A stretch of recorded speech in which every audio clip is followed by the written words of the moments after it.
It was one of those evenings when the office seemed to echo with silence. The usual clatter of keyboards and chatter in the hallways had long faded, leaving only the steady hum of the air conditioner and the faint scratch of my pen moving across paper. The clock on the wall told me it was well past working hours, but I stayed behind, partly because of the mountain of files waiting for me, and partly because, well, I didn't mind the quiet. I was so absorbed in my notes that I didn't hear her approach at first. It was only when I caught a faint trace of her perfume, something subtle, a blend of jasmine and something warmer, that I realized I wasn't alone. And then, gently, a hand rested on my shoulder. For a second, I froze. It wasn't the kind of touch you expect in a professional setting. Too soft, too steady, carrying just enough weight to make me aware of every detail. The warmth of her palms spread through the fabric of my shirt, grounding me, and yet, somehow, making my chest tighten with an emotion I couldn't quite name. When I turned my head slightly, she was standing just behind me. My boss. Her expression was calm. Her lips curved into a smile that seemed more personal than professional. It wasn't the polite smile she gave during meetings or the firm one she wore in front of the team. It was quieter, warmer, almost as though she wanted me to feel reassured. "You've been working too hard," she said softly, her voice carrying the kind of authority that didn't need to raise itself. "Don't let the numbers drown you." I wanted to answer, but for a heartbeat, words wouldn't come. My attention was caught between the sound of her voice and the simple weight of her hand. Strange how something so ordinary could feel so unordinary in the moment.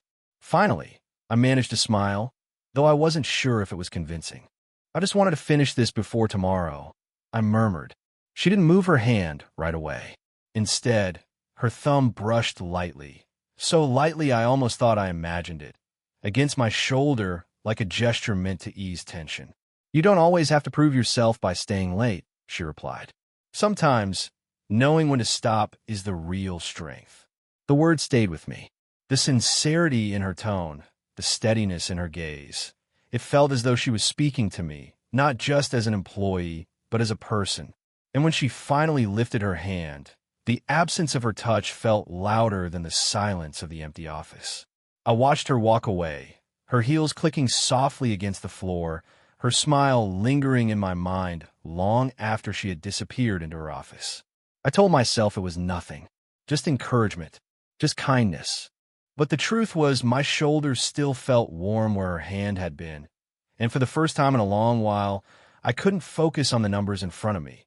That night, when I finally left the office and walked into the cool air outside, I expected my mind to clear. Usually, after long hours of work, I would feel drained, my thoughts too heavy to hold on to anything but the desire to collapse in a bed. But tonight was different. Tonight, a single moment replayed itself again and again, her hand on my shoulder and that smile. I tried to brush it off during the drive home, turning up the radio, telling myself it was nothing more than a kind gesture from Superior. But every song, every stretch of silence between commercials felt like it was whispering me back to that moment. The way her voice had softened when she spoke, how the touch wasn't rushed or accidental. It had been deliberate, gentle. By the time I reached my apartment, the city lights glowing faintly through my window, I knew I wasn't going to shake it off easily. I tossed my keys onto the table, loosened my tie, and dropped onto the couch, but my mind refused to settle. I closed my eyes and saw her standing behind me, that same warm smile in her eyes. The weight of her hand on my shoulder wasn't heavy, but it carried something I couldn't define. Maybe encouragement, maybe care, or maybe I was imagining more than what was there. The apartment around me was still. The faint buzz of the refrigerator, the ticking clock on the wall, sounds I normally ignored, seemed to sharpen the silence. And against that silence, the memory of her perfume lingered in my senses, faint and sweet, as though the air itself carried traces of her. I leaned back, running a hand over my face, almost frustrated with myself. Why was I thinking about her like this? She was my boss, a woman who carried herself with confidence and grace, someone who had lived through years of experiences I could only guess at. She was strong, composed, untouchable, and yet I kept coming back to the look in her eyes when she smiled at me. It hadn't felt untouchable at all. I tried to convince myself it was nothing more than respect, that I admired her leadership, the way she carried the team, the way she carried herself. But the truth was, it wasn't just admiration.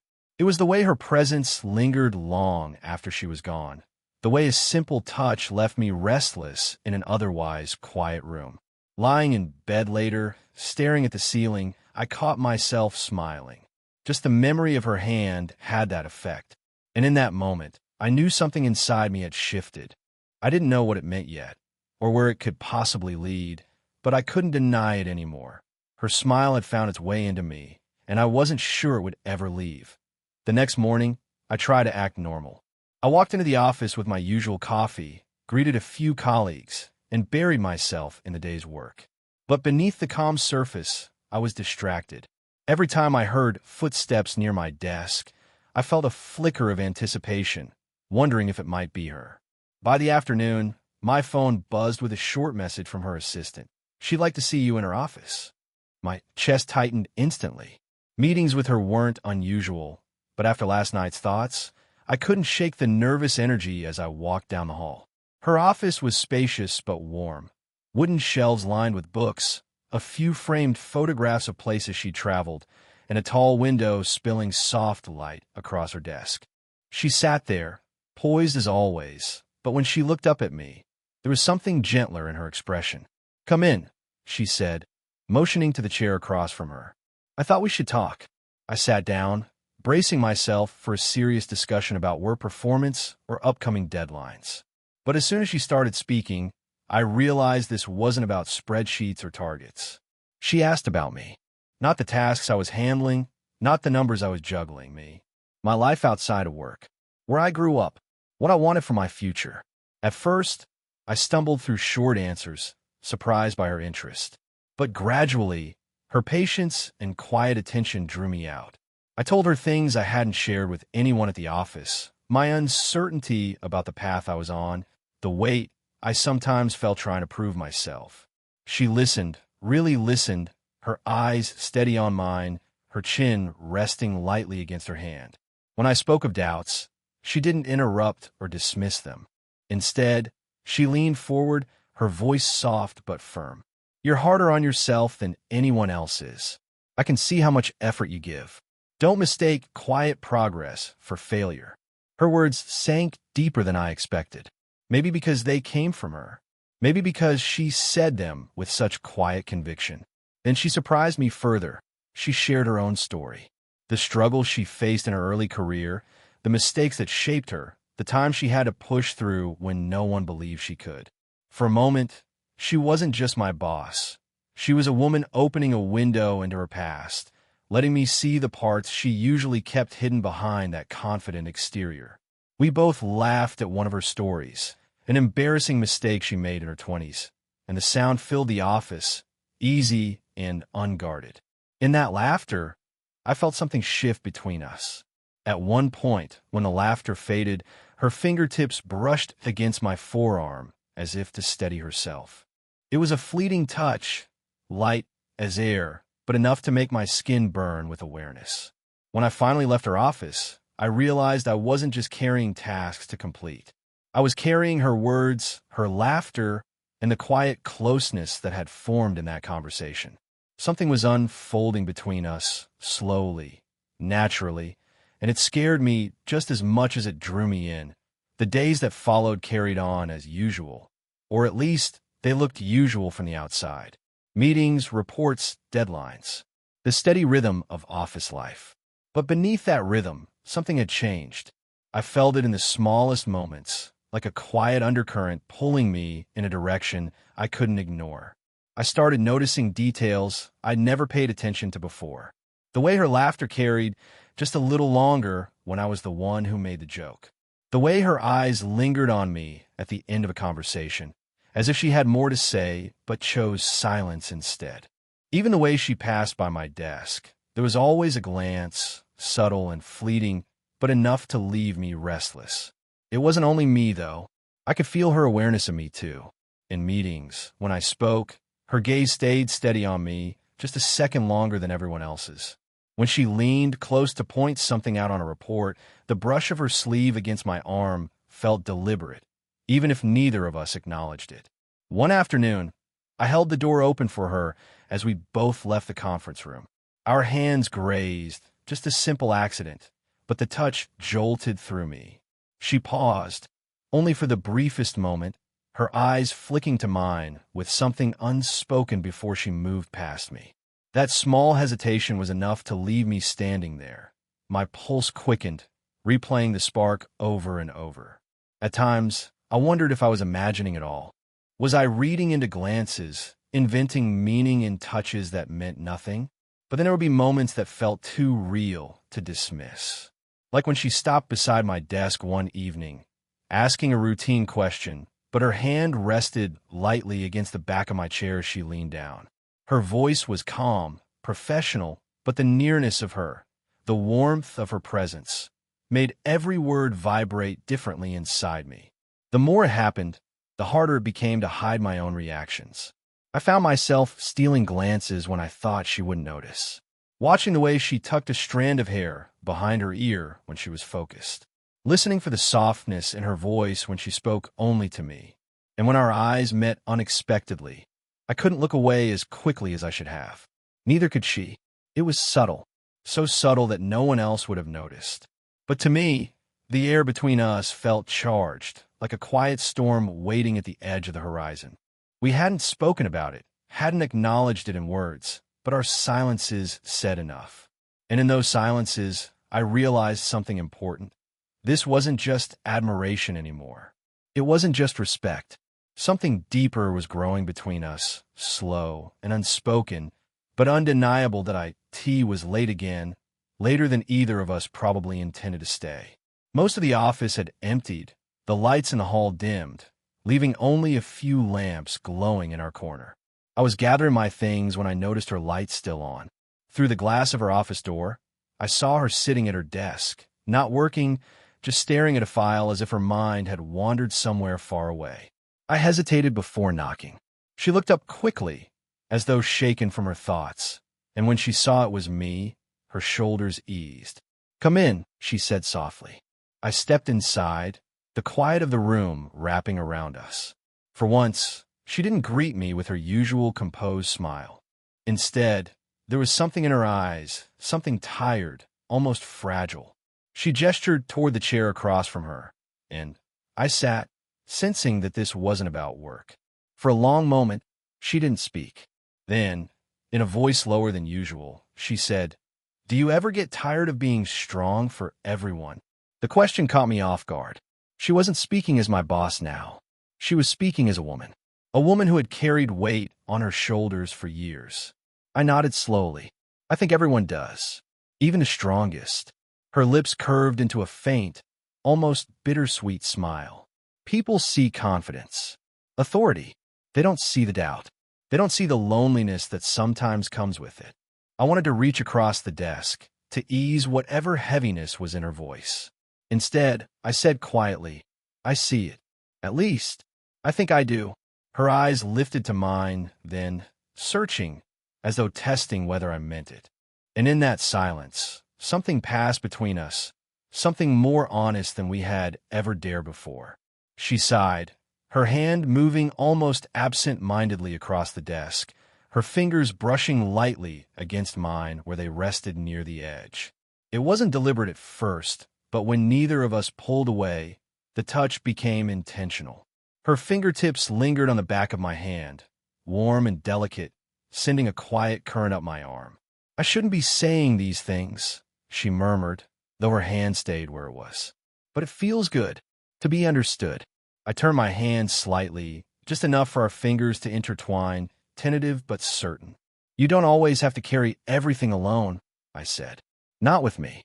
Her breath caught. Not a full gasp, just a subtle pause, but I felt it. She looked down at our hands, then back at me, her eyes glimmering with something she was no longer able to hide. Vulnerability, relief, maybe even longing. The silence stretched, but it wasn't empty.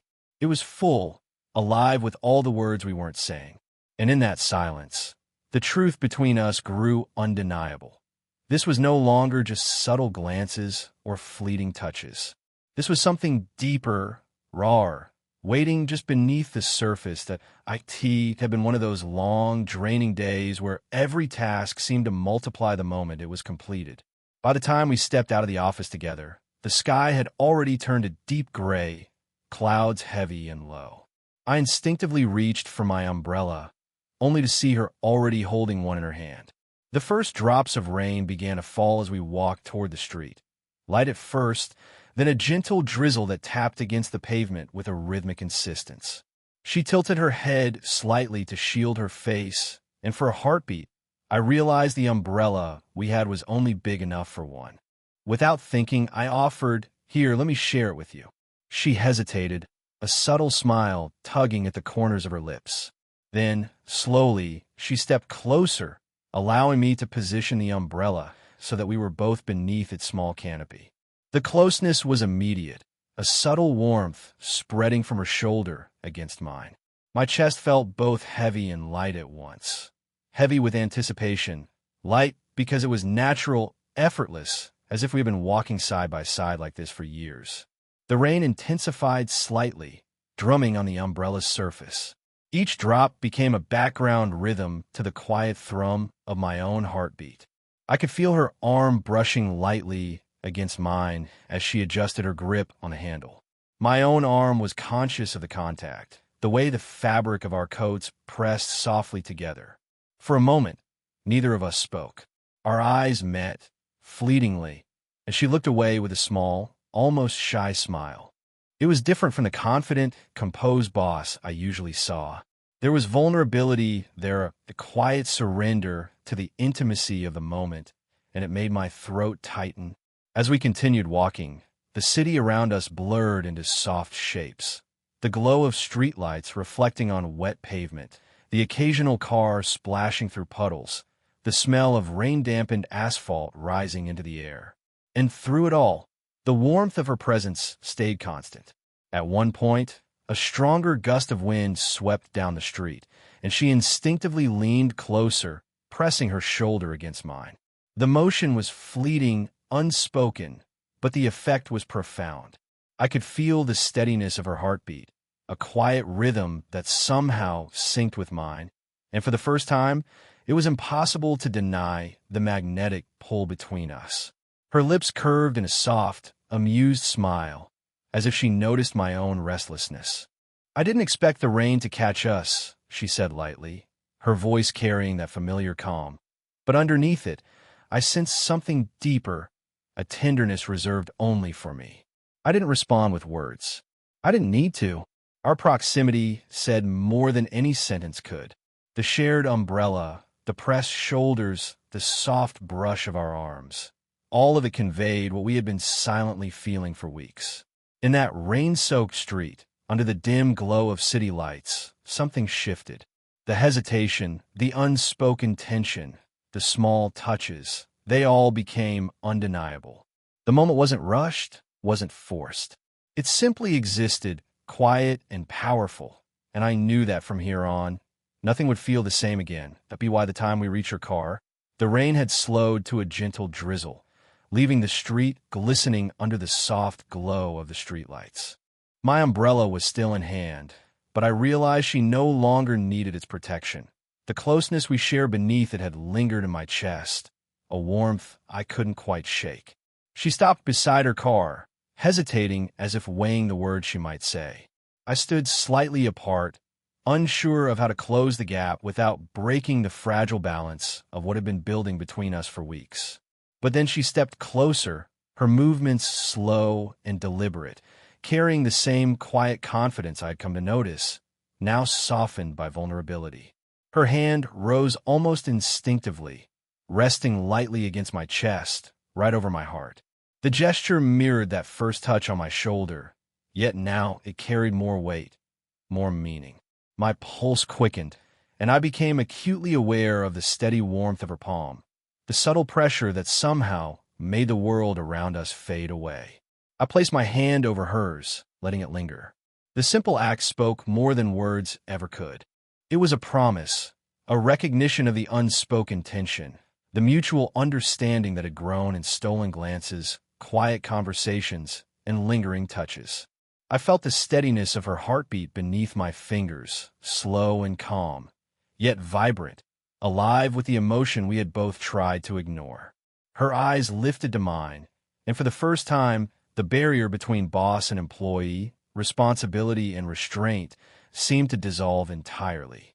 She smiled, a smile softer, braver, and infinitely warmer than any I'd seen before. It wasn't playful, not teasing. It was an invitation, an acknowledgement of the connection we had quietly nurtured, the slow burn that neither of us could deny. I'm glad we stayed late, she said, her voice low, almost a whisper carried only for me. It gave me a chance to see things differently. I didn't speak at first, simply letting the words settle between us. My own voice came out soft, careful, yet certain. Me too.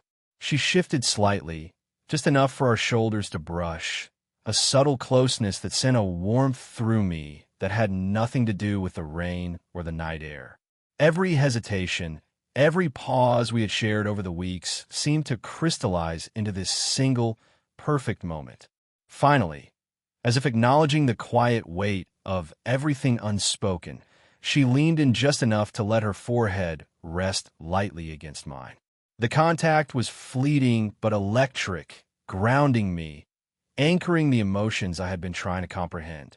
My hands remained over hers, steady, affirming, and for the first time, I felt a complete sense of clarity and certainty about what had grown between us.